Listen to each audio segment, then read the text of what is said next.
Marco, Sean, it's story time. I know, you don't have to pull my finger on that one. I love stories. Usually we're telling stories on these, but today's a cool story. Not that others aren't, but we have a new organization joining us to kind of share a bit about what they're up to and who they solve problems for and what those problems look like. Yep, it's the origin story, which That's is the always origin my story. favorite because I get to know the why, the vision, the mission, and how eventually we move forward those vision and missions, which often they move as we go. So we'll see where we stand in here with Bryan. Bryan, welcome to the show. Thanks for having me. Yeah, good to have you on, Brian. And even just looking at your website, clearly, I mean, we're in a world of technology, right? Technology drives business. Technology protects business. Technology protects the teams that run all the business. There's a lot of technology flying around. Sometimes you just need some advice too on how things look. And it's clearly you're in the world of cybersecurity, but also I see on the homepage of the website law, technology, and geopolitics. A lot of things that also probably touch technology in different ways, but have an impact on how we think, how we act. Are we doing things legally? Are we doing things morally? Are we doing things ethically? A lot to consider when we're looking at business. So I'm excited to learn more about what you guys do and everything. So let's before we get into the companies I sell, let's talk a bit about you, Brian. A few words Okay. about who you are, your role at the company, and maybe your journey to your current position. A quick view of that, so we have some background as well. Absolutely. Absolutely. So, yeah, my name is Bryan Marlatt. I'm the Chief Regional Officer in North America for CyXcel. I have my origin story where I came from. So, about 30 years plus of IT and cybersecurity experience. I've been have worked kind of every kind of industry. I've also been in consulting. So I was in Big Four with KPMG. I've been a CISO multiple times. So I've really dug into cybersecurity for the past 20 plus years. Really, though, the focus is, how do you help people? And that's why, just about a year ago, a little over a year ago, I came to CyXcel. It was really to get back to consulting, to get back to, providing that support and services to our clients. Yeah. So Sean said something at the beginning when we talked about technology help resolving problem. Unfortunately, I feel like sometimes technology always sometimes it actually helped to create problems, meaning we have problems now that we didn't used to have, and I think that's why everybody needs some consultancy, because as a technology company, it's a term that applies to every company nowadays. It doesn't really matter what you do, it requires technology. And if it does require that, it requires cybersecurity. So, would you agree what I'm saying? You want to just take this to the next level and maybe justify what you guys do? Sure. Yeah, when you think about technology, I don't think there's a business out there that can deal with technology. I've had experiences where I worked with a company and they said, this cyber stuff doesn't mean anything to us. They were a pipe building company. And it's like, well, do you have clients? How do you interact with those clients? There's technology everywhere. And so you have a web page, you're selling your products. Everything is relating to technology. And so nobody's impervious to a cyber attack. And, that's kind of where we started. And, in 2016, our CEO, Edward Lewis, who is an attorney, working at a company called Waitmans in the UK, very large, well-renowned law firm. And he was really focusing with clients on the incident and then even post-incident legal support. And he thought, well, there's so much more to cyber than law. There's the technology aspects of it. And so this is where he was working with our co-founder, Jana Bermudez, who's our COO for CyXcel here in the US. And, they brought together legal and cyber. You can't have one without the other. When you're talking about an incident, you're talking about an incident response plan. Well, who's the key actor in the incident response plan? It's actually your chief counsel or your local counsel for the organization. But they can't do it alone. And the reason they can't do it alone is generally they're not specialists in cybersecurity. And so this is where they have to go outside to actually bring in the right resources during that incident to make sure the right decisions are made, the right communications happen, both internally and externally. And so that's where CyXcel really kind of came to fruition in 2023. Ed had thought about it back in 2016. There were some discussions, but it really came to fruition in 2023. Now, CyXcel was kicked off in the UK. They started with a small team, started delivering to a specific set of clients, not only in IT but also in the OT space. So there's those operational technologies, especially with COVID.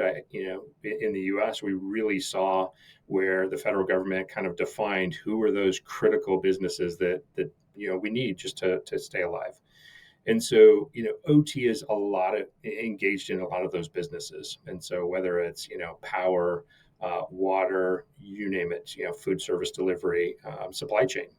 And so, we really recognize the need in the marketplace to start pulling some different capabilities together. And so you mentioned, Sean, you looked at our website, and so you see a handful of things, and I don't think it fully covers kind of what our expansive capabilities are. Because we do bring privacy. Everybody's worried about privacy today. There's, quite a few states today that have privacy regulations in the U.S. Of course, there's GDPR in both the UK and Europe. But there's a lot of states that are actually looking at implementing privacy laws, and so we have privacy experts on our team. We have supply chain experts. We have geopolitical risk experts. And so it's really bringing all of those things that impact cybersecurity together into one voice. I don't think you see that anywhere else in the marketplace today. Well, one thing, sorry, Sean, because you use those few things on the website. I just got my attention on the social responsibility and the human-centric, because I take care of the human aspect of cybersecurity and technology. So that's where I want to go, if you don't mind, before maybe we look at more verticals or other solutions that you offer. Explain me this kind of approach, this vision that you have. Yeah, so the vision is really helping our clients to be socially thoughtful about the environment, about people, how we act in industry. And this is one of those things that actually the team from Waitman's brings. So we have an ESG experts that actually support us in that space. But beyond that, when we go to a client, the last thing we want to do is just rush into the CIO, the CISO, the chief technology officer, chief compliance officer, all of those things, those people that are really focused in the cyberspace. We really want to go to the business, because our whole goal is how do we help the business run better and more secure? So if we don't understand the business, we can't do that. And so our first step is let us talk to maybe even the CEO, but let us talk to sales, finance, manufacturing, distribution.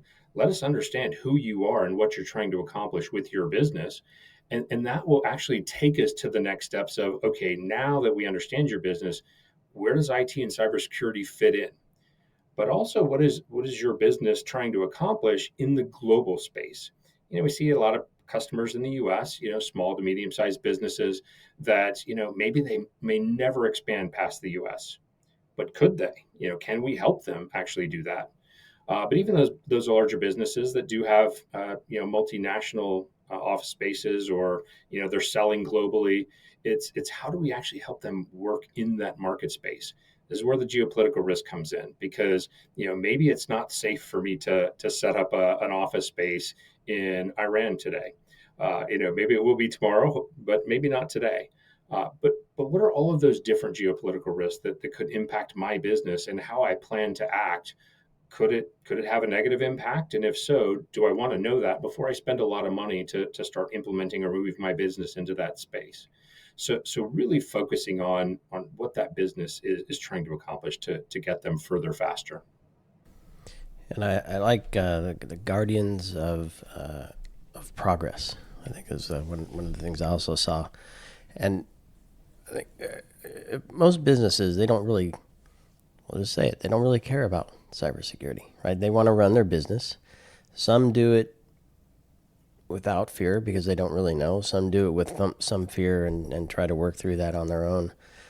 But how do you maybe if there's a story in here from a customer or something perhaps, how do you help them achieve what they're trying to achieve, leverage the technology, leverage their team, leverage their partnerships, leverage the business that they've built to succeed while also not being an inhibitor to that progress by throwing in a bunch of cybersecurity technologies and roadblocks and things like that?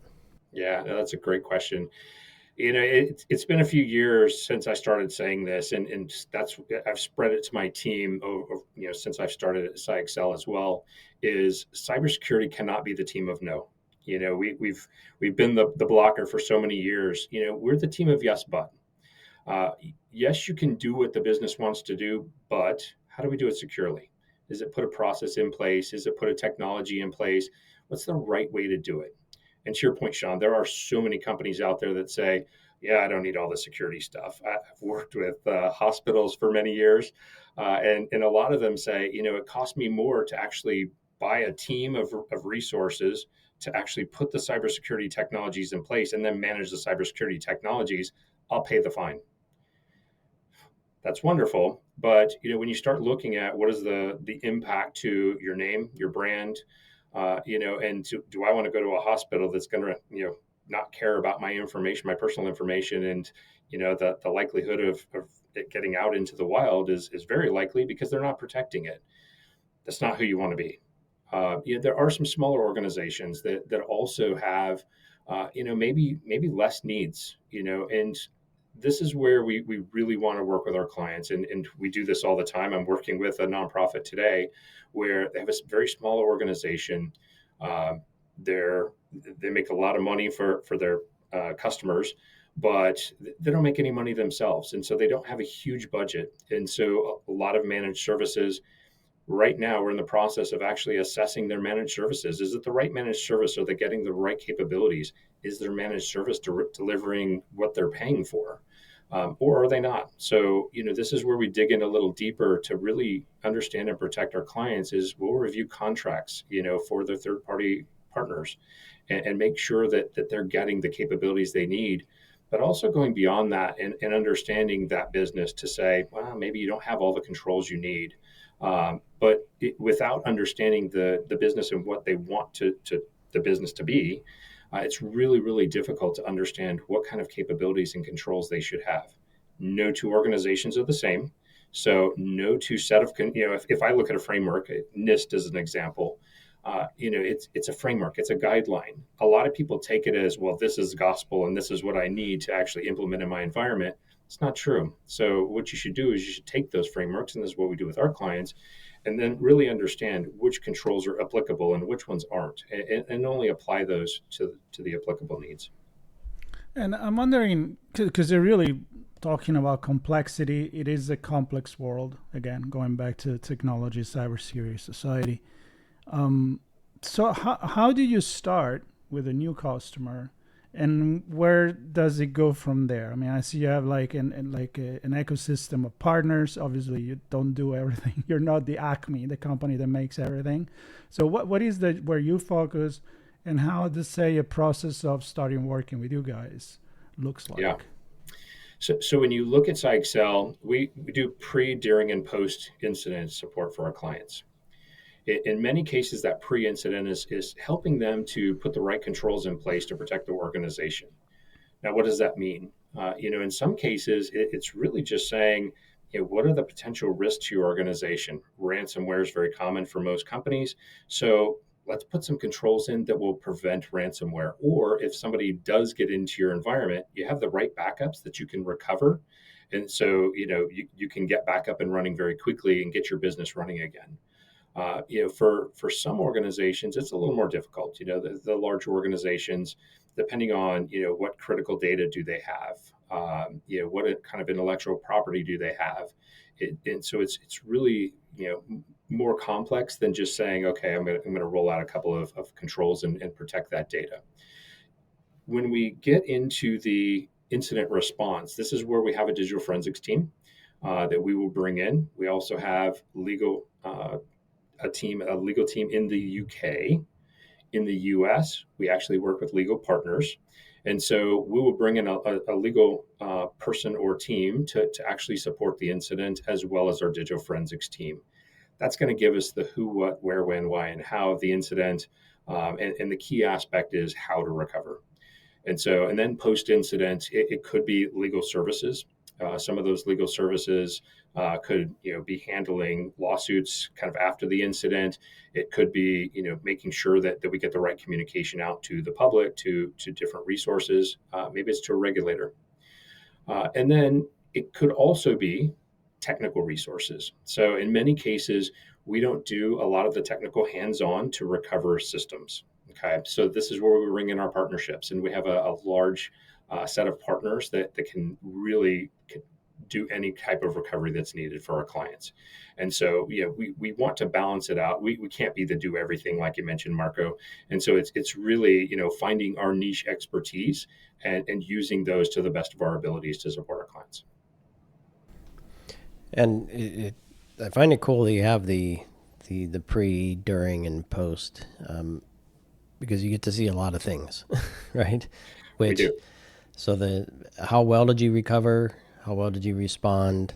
Can also help define how well you prepare. And being prepared isn't just having a plan or having a set of controls that hopefully block, and then you run your playbook. How much are you able to help organizations, knowing that you know their business, help them say, here's the best way to run the business with the least amount of exposure and therefore risk, and therefore if and when you do have an incident, you'll be able to recover faster, you'll be able to get back online faster, and hopefully have as little damage as possible. Yeah, and that's where it's all about bringing the right people to the table. When we do a tabletop exercise, it's not just, like myself, an advisory person, and maybe one other that walk in and we walk them through an exercise. It's not only the steps through the exercise. Maybe they have a plan. Maybe we have to help them build a plan. But if they have a plan and we're actually testing that plan, it's bringing in legal experts. What is the legal impact? What should you be thinking about? Do you have your own legal expertise that are going to jump into this case? If so, do they have cybersecurity expertise? I found a client here recently that said, well, we have a lot of vendors that we use external counsel. I don't know if any of them have cyber expertise. Well, now's not the time. Now is the time to figure it out, not wait until you have an incident and then start shuffling through your Rolodex to figure out who has those expertise. We also bring digital forensics team members to the table as well when we're conducting those tests and exercises. And the reason we do that is because they're the ones that are actually seeing, what the bad actors are doing, how they're getting in, all the new tricks of the trade that they're using.